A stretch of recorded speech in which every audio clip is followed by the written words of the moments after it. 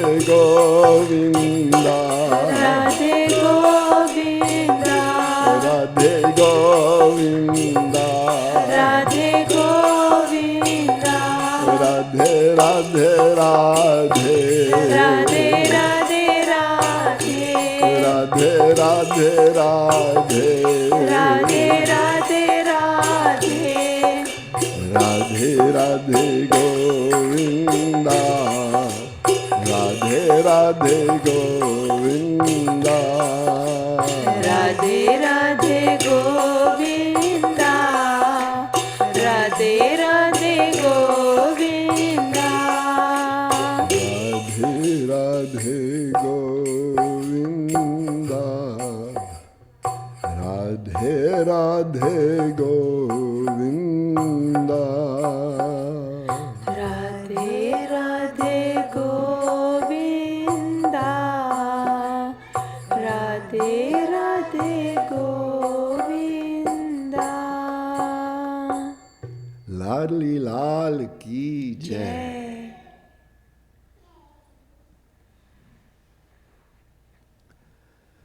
So let us continue in our series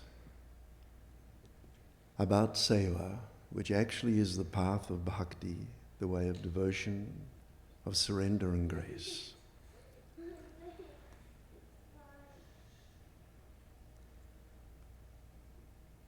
We, you and I, human beings, if we are honest with ourselves, we will realize that we feel like we are shipwrecked. Even the ones that you call close to you in the world, it's a volatile relationship. There's a physical body that stands between you and those around you. Your minds cannot become one. And sometimes you are feeling kindly in disposition, sweet in nature, and instead you get a storm back at you because you're misunderstood, and sometimes the opposite. In fact, the Vedas, Gita, Ramayana, and Mahapurush have all said, there's not 1 second when you are not suffering of some sort, suffering of the agonies of the mind, suffering of the physicality of the body, suffering because of the extremities of the weather externally. And we've become numb to it. Numb to it in the sense that we say to ourselves, well, this is life. It's not too bad. It's okay. But it isn't okay. You know it and I know it. Death is approaching.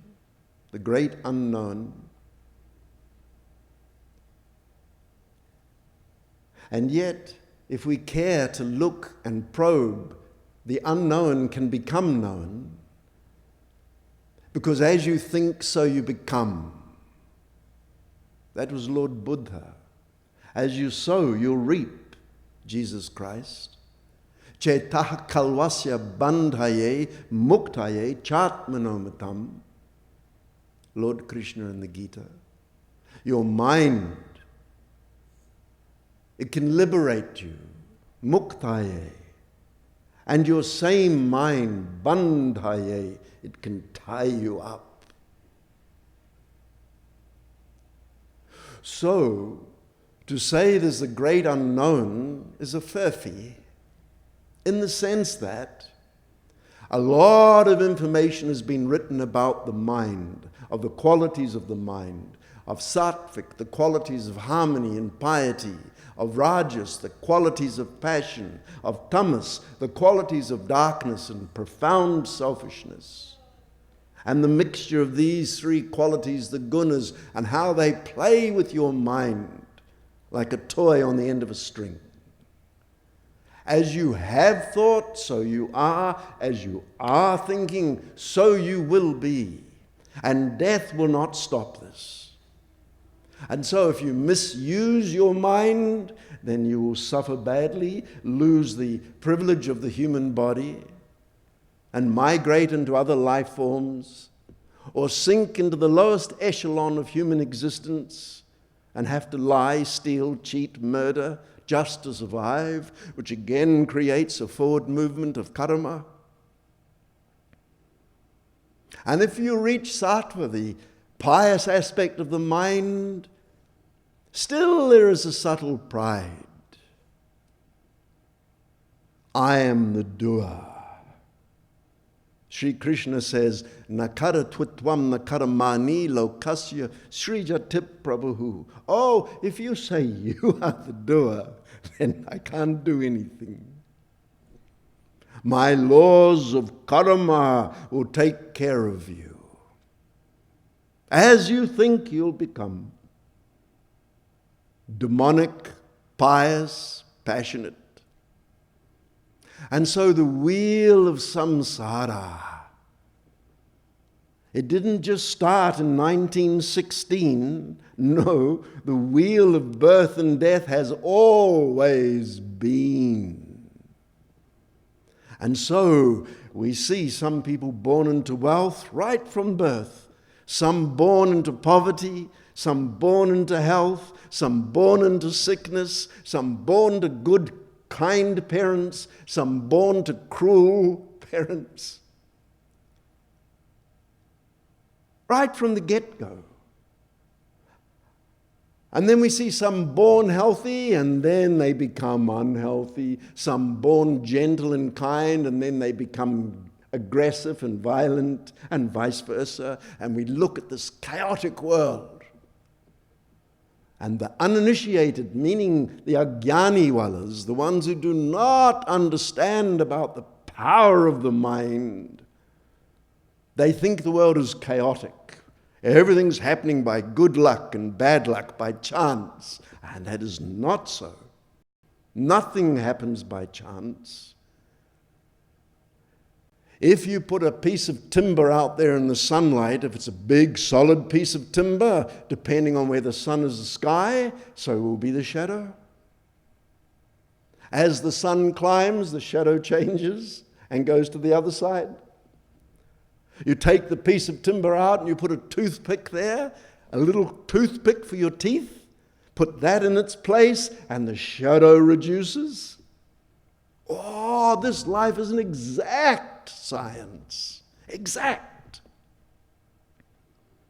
And if we want to skim on the surface of our mind, the driver, our buddhi, our intellect, the driver of our life's car, then you may as well, because you're not using the profound power and nature of your mind, you're using it frivolously, without understanding or care, you may as well go out, jump into your motor car, turn it on, get out onto the freeway, and drive with your eyes shut and see what happens. Oh, would you ever do that? Don't freak, darling. Who's looking at the iPhone? What? Don't freak, darling. What do you mean? I'm going to drive with my eyes closed for a little bit. Disaster. And so this Maya, it is no ordinary power at all. Mayam tu prakritim vidyan mayanam tu maheshwaram. Sri Krishna says, Mama Maya. It's my Maya. And it has a purpose. What kind of purpose? To give you consequence. And to teach you, hopefully teach you, stop doing that stuff.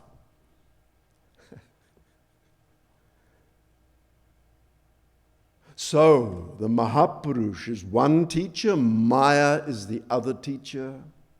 The saint teaches. If you don't want to listen to the saint, then Mother Maya rolls up her sleeves and says, I'll teach you. If you lie, no friends. If you steal, then you'll be poor. If you're violent, your mind will be so agitated you'll never know a moment's peace. Consequence, cause and effect.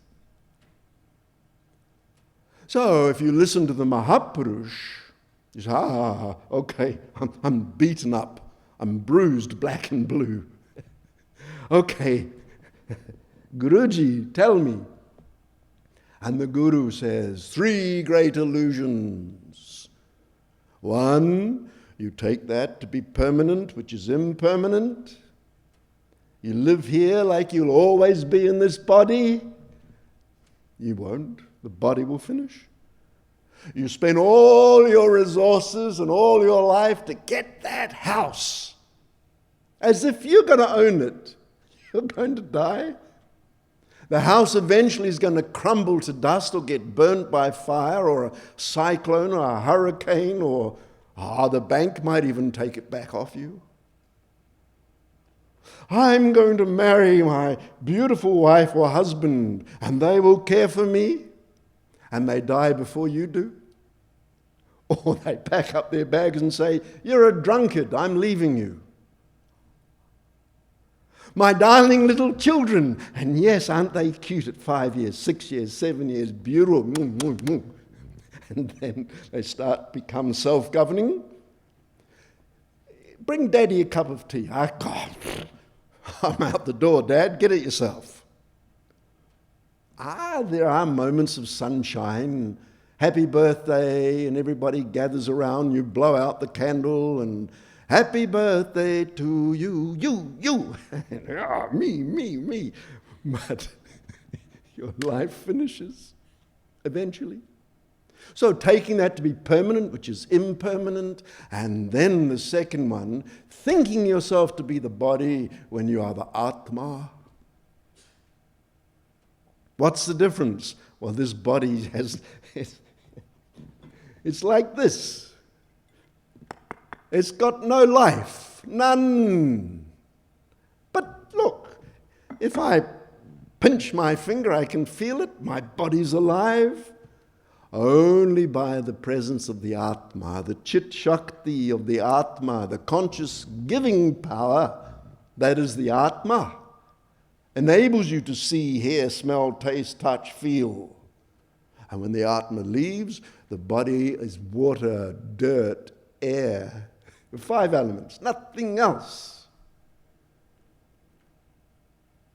If you think you're the body, or you're buying back into the very first illusion, you're buying that house. I mean, you do need to live somewhere. Don't get me wrong. I'm not saying don't live in a house, go and live in a wigwam on the front yard. I'm not saying that.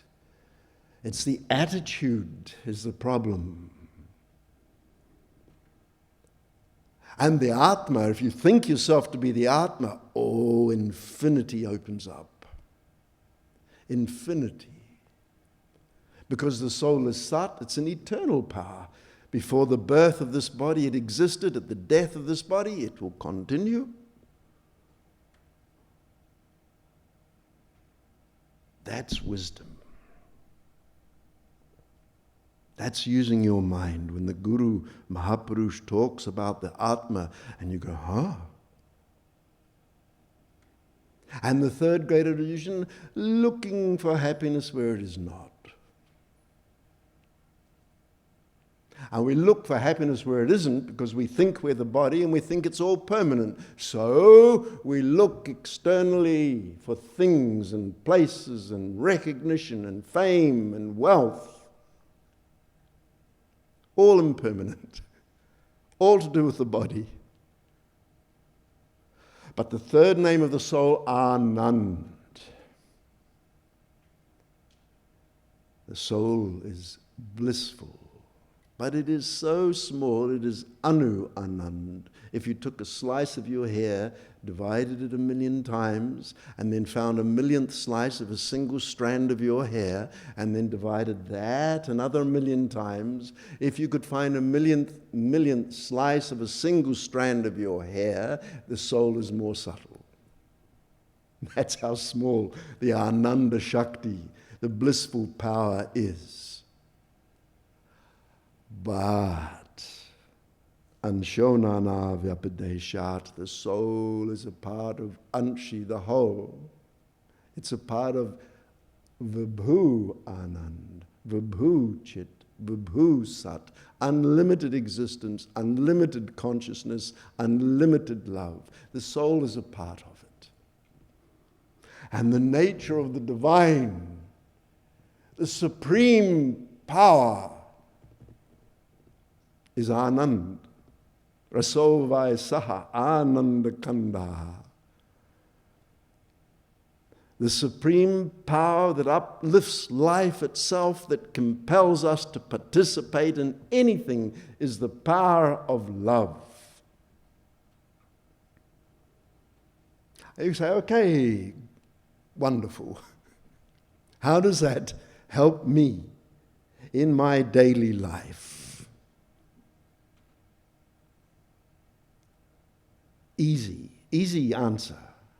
Your suffering, divine love will not only dispel all of the darkness of suffering, it will bring unlimited love into your life. The power of love, Anando Brahmeti Vijanat, yes. But love, God, Bhagavan, Sri Radha, Krishna are the supreme manifestations of love, true, but they are governed themselves by love. That is the one power that we have. If we love Bhagavan, Radha, Krishna, they can't help themselves. They have to love us. In the Mahabharata, there is an instance where Sri Krishna was leaving Hastinapur to go back to Dwaraka. Early in the morning, and the 5 Pandavas with Draupadi, they thought, let's go to the apartment of Sri Krishna and help him prepare. He's leaving today. And they had a heavy heart. He is their world, and he was leaving to go to Dwaraka.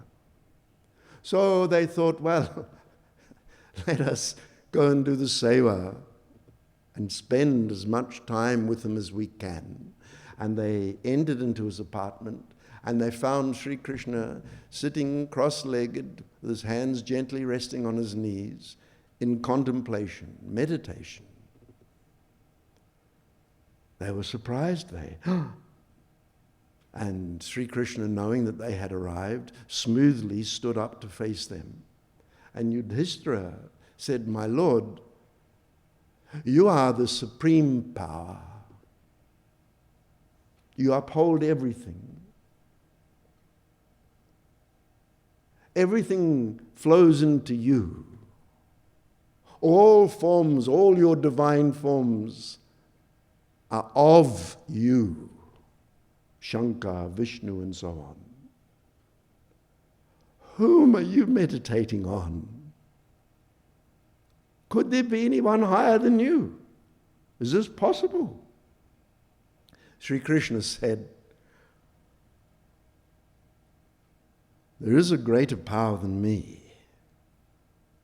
One power, bhakti.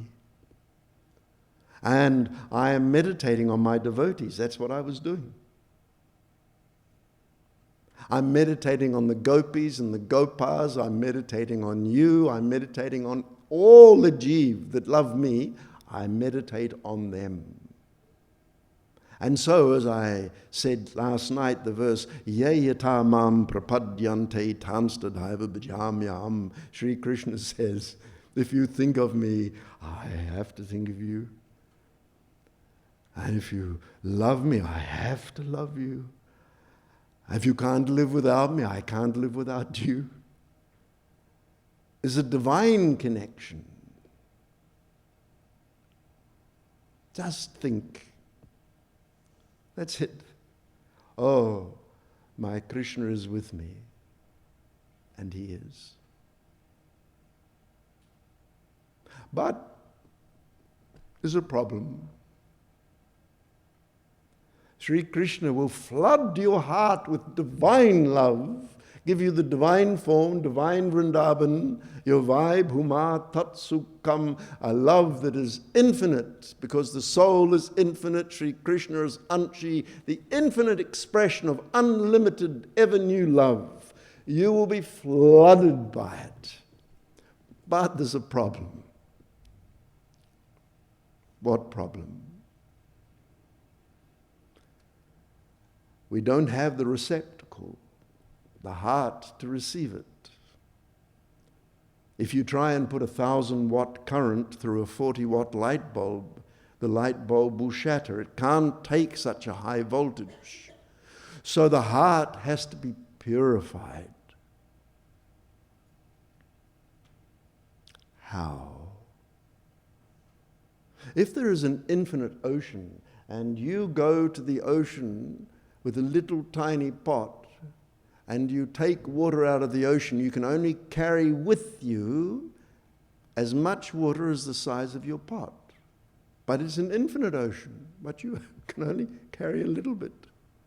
And if your heart is limited by material nature, material desire, self-governing, I am the doer, then you cannot collect any, not even a drop of divine love, what to speak of worldly ocean water.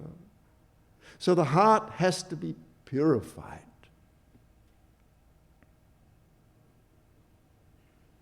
There is a verse, Adau Shraddha Tathas Sadhu Sangota Bhajanak Kriyaha. Sri Krishna sends himself in the form of the Guru. And the Guru teaches us the pathway, inspires us in our devotion. And when the heart is purified, fills our heart with the divine love. Without the Guru, Guru binu bhavanidhi tarain koi jao viranchi samkara samahoi. Without the Guru, it's impossible to purify the heart. Impossible. So you can hear about Ansh and Anshi, about the Sat-Chit Ananda nature of the soul. You can hear it until your ears burn, not a change in you. You can say, all right, I accept Bhagavan, and not a change happens. Nothing. But I want to go to divine Vrindavan. But you don't go. Because you're only intellectualizing it with a material mind. And your heart is far away.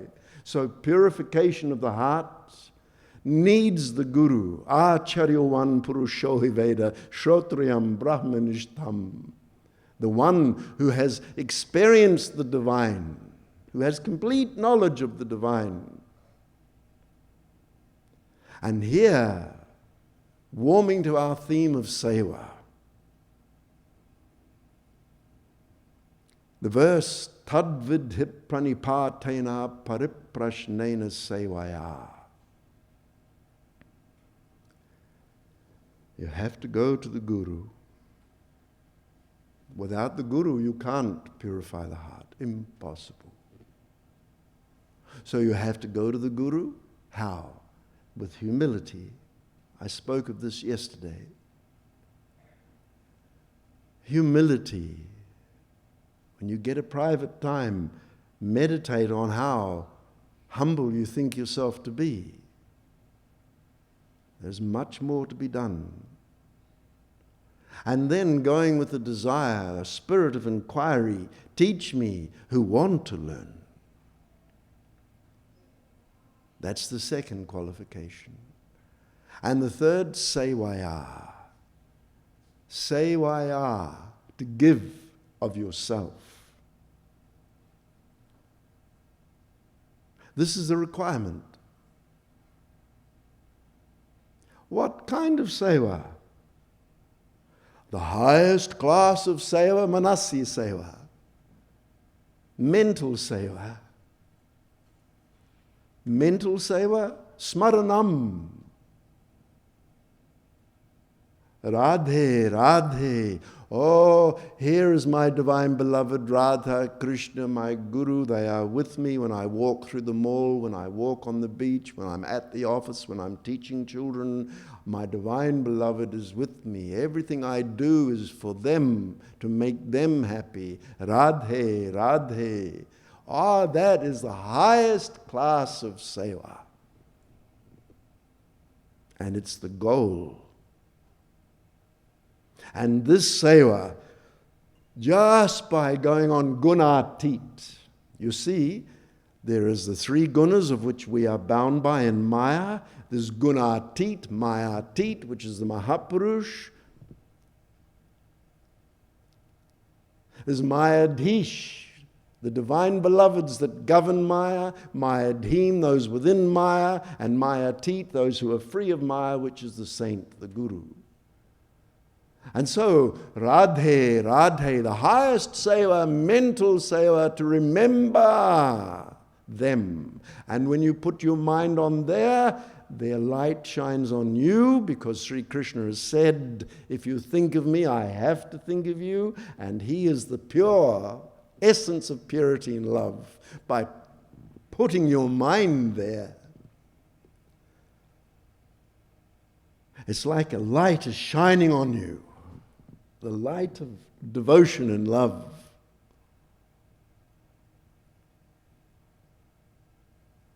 If you took this seriously, that is the sadhana. That's the practice. It's the practice. It doesn't hurt you, you know.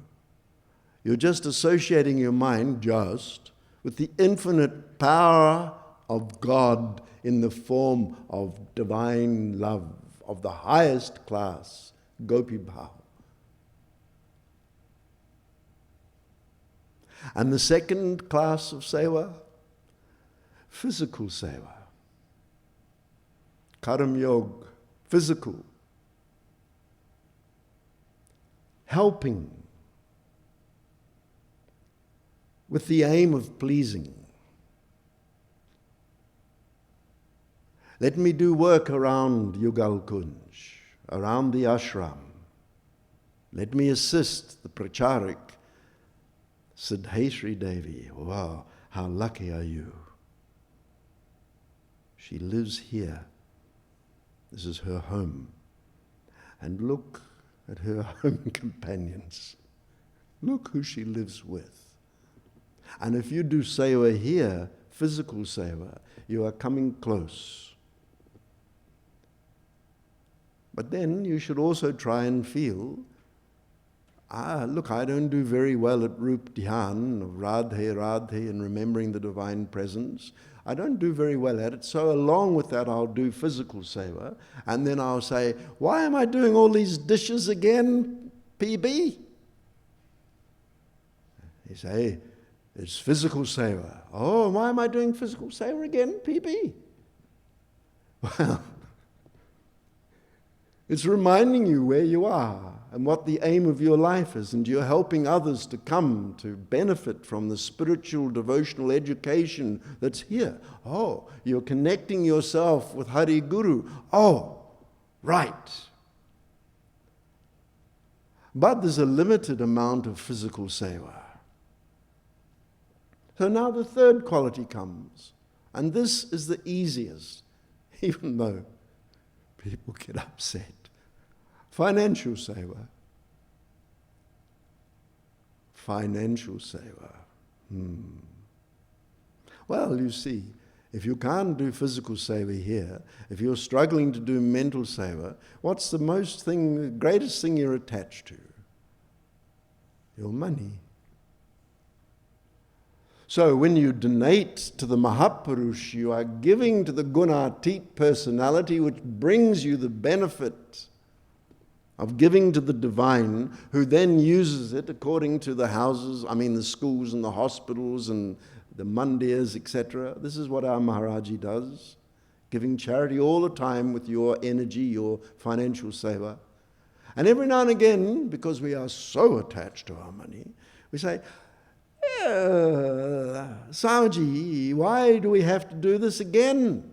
And then you remember the philosophy. Oh, that's right. The body's impermanent. Yes, the soul, Satchit Anand. Then there's Bhagavan, Radha, Krishna. Yes. And so you're able to do out in the world your daily activity, which creates a wealth, which a portion of that, at least in the beginning, you give. And that connects you. So mental seva is the highest, physical seva connects, and financial seva connects. But we are, funny creatures. Sometimes when you see a dog chewing on a bone, it's chewing so furiously it cuts itself in the mouth, and the blood and saliva mixes with the bone, and the dog thinks, oh, this bone's tasty, when there's not a skerrick of anything on it. Along comes a tiger, and the little dog growls at the tiger, this is my bone, and runs away thinking the tiger wants its bone. When the tiger hunts elephants, what's it want with a dry bone? And we are like this. I don't want to give up my ego. I don't want to surrender. I don't want to have to give physically, financially. My head hurts with the Manasi Seva of Radhe Radhe Rup Dhyan. I'll do a little bit. I'll do a token gesture. And if we do that, how can the heart purify? How?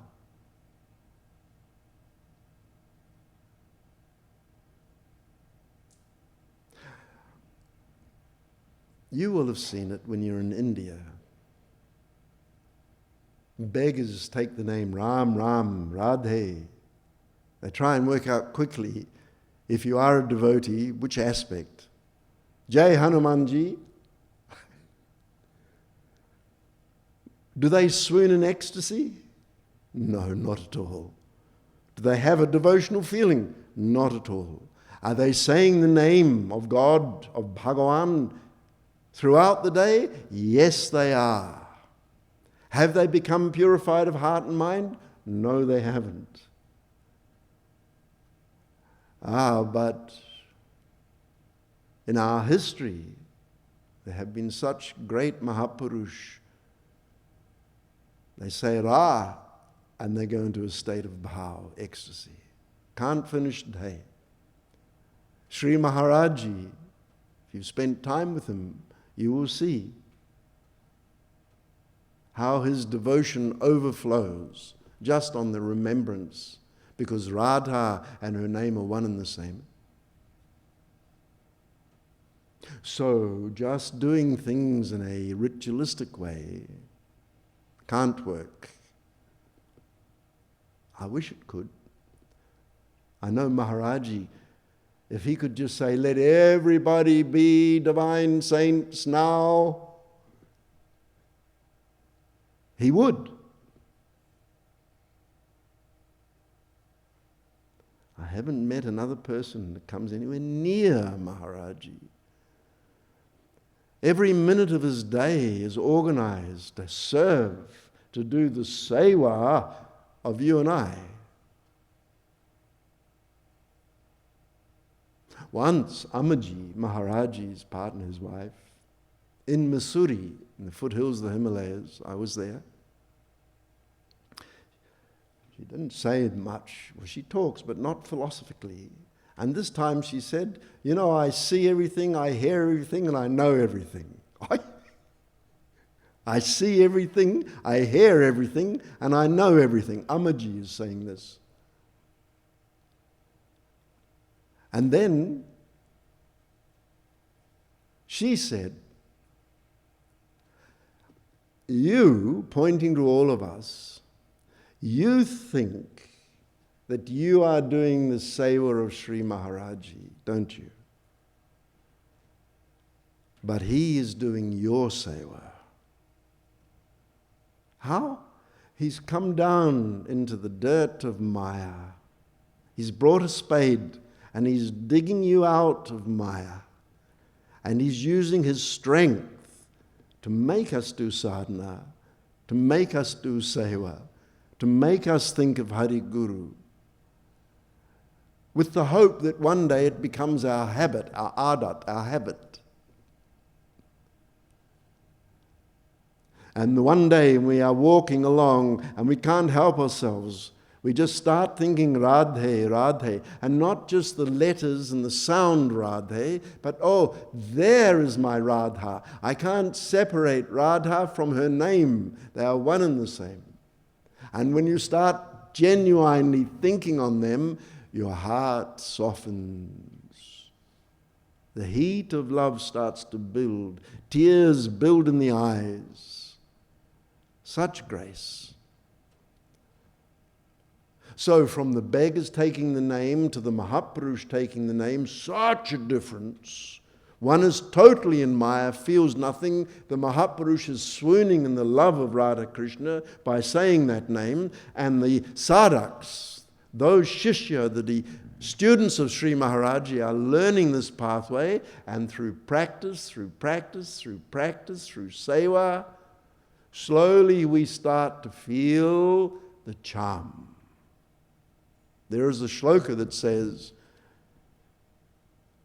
material life begins in sweetness and ends in bitterness. Material life begins in sweetness and ends in bitterness. And spiritual life begins in bitterness and ends in sweetness. Bitterness, oh, do I have to go Radhe, Radhe? Do I have to do things like this? And slowly you learn it. And now, finally, for this subject, when we talk about Seva, you need to know there are two types, Sakam Prem and Nishkam Prem. Sakam Prem is selfish devotion, selfish Seva. Give me. I want. And Nishkam Prem, let me make you happy, not me, you. And so there are many God-realized souls, the Guru, the Mahapurush, of different classes of Bhagwan, of Brahma, Vishnu, Shiva, Kali. Many different types. There is the Guru of Brahm, the Guru of Paramatma, the Guru of Bhagavan, and then all the different forms of Bhagavan. And then, as we get into the love, which is the supreme power, there are Gurus of Shantabhav Bhakti, and going higher than that, there's Dasya Bhav Bhakti, and going higher than that, there's Sakya Bhav Bhakti, and going higher than that, there's Vatsalya Bhav Bhakti, and going higher than that, there's Madhurya Bhav Bhakti, and going higher than that, there's Samartha Rati Bhav Bhakti, which is selfless love of the gopis. And if you are fortunate to meet the Guru of that class, which is so rare, highest class of love is the gopis' relationship with Radha Krishna. And when a Guru says, Nishkam Prem, do Seva for their happiness, for their joy, you are learning about love to its ultimate, maximum nature of selflessness, and that is where Sri Krishna said, your love for me is so complete, you want nothing of me, then I have to give you everything. When Lord Ram was here, the sages of Dandak forest, they had developed Nishkam Prem for Ram. And they were males. And they loved Sri Ram selflessly. And Ram looked at them and he said, same, I can't repay the love that you have given me, the seva that you're giving me. So I bless you to come at the end of Dwarapa Yuga, the beginning of Kali Yuga, when I, Ram, come as Krishna. When I come as Krishna, which is the supreme form of love, you will come as the gopis. And I bless you to enter the Maharas dance, the supreme love, with the sentiments of Nishkama, selfless seva, selfless devotion, bhakti, where even the Vedas can't write the beauty and depth of it. It's indescribable, and niravachyam. You can't describe it.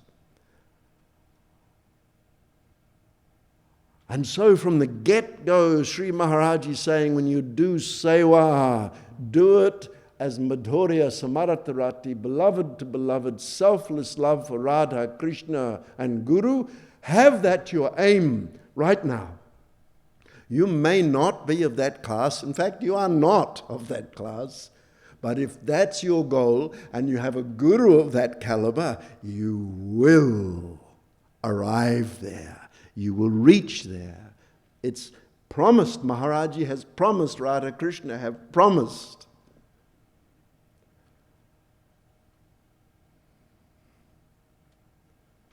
So understand, seva is the vehicle to clean your heart, soften your heart, to draw you closer into what love is, and to draw Radha Krishna to you so that you think on them, to have the Guru come to you so you think on him. It's an invitation, it's an embrace. Come, my children, come. Your time of being caught up in Maya is finished now, finished. Come on now, wake up. The surfboard, the new car, this. These things will fade and cease to be. They are impermanent. There is no love in them. It's internal. So you see,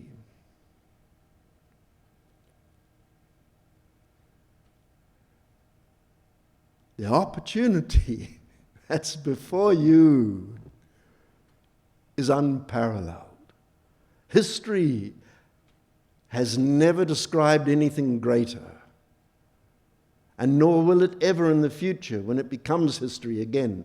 Nothing can describe the pathway that you are on. But you have to make the effort now. Come to sadhana, meditate on the loving form of Radha Krishna, offer yourself to do seva physically, financially. Let your energies flow into the infinite ocean of divine love. And then death does not become a problem at all. No. If you do not complete it in this life, because of the momentum that you've initiated, then Sri Krishna Maharaji has promised in your next life you will again continue until the job is done. But if you start, careless, casual, sometimes in, sometimes out, that's obvious, isn't it? You put yourself in harm's way. You will lose your human life. This human life, the most rarest of the rare, the most precious. A karam yoni, the body of the karma, one who can do actions of consequence. This is unique to the human form. You can cross Maya in this body. The Guru is here, Radha Krishna are here, the knowledge is here, the methodology has been explained. Embrace this gift. Ladli Lal Ki Jai. We'll have Carmen finish with a kirtan, and then I'll sit outside. If you want to come and say hello, you're most welcome. And tomorrow from 10 to 12, I'll lead another program, and I'll speak a little more on how you can help yourself to advance swiftly on this pathway. Jai Shri Radhe.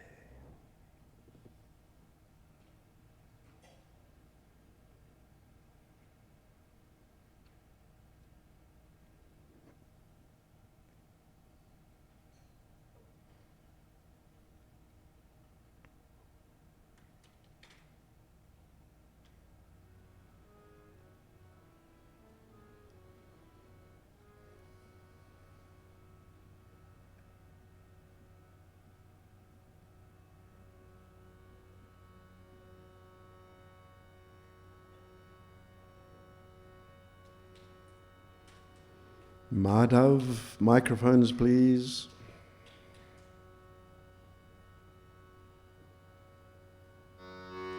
Hari Bol, Hari Bol, Hari Bol, Hari Bol, Hari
Hari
Hari Bol.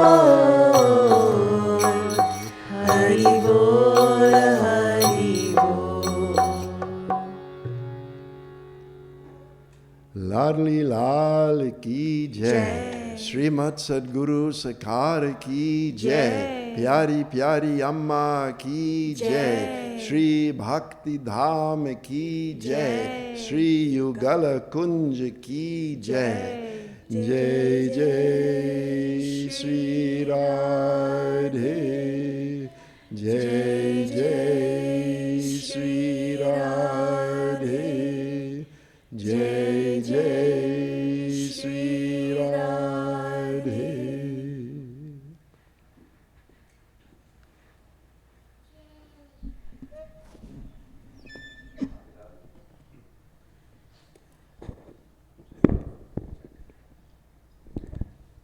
Radhe Radhe, everybody.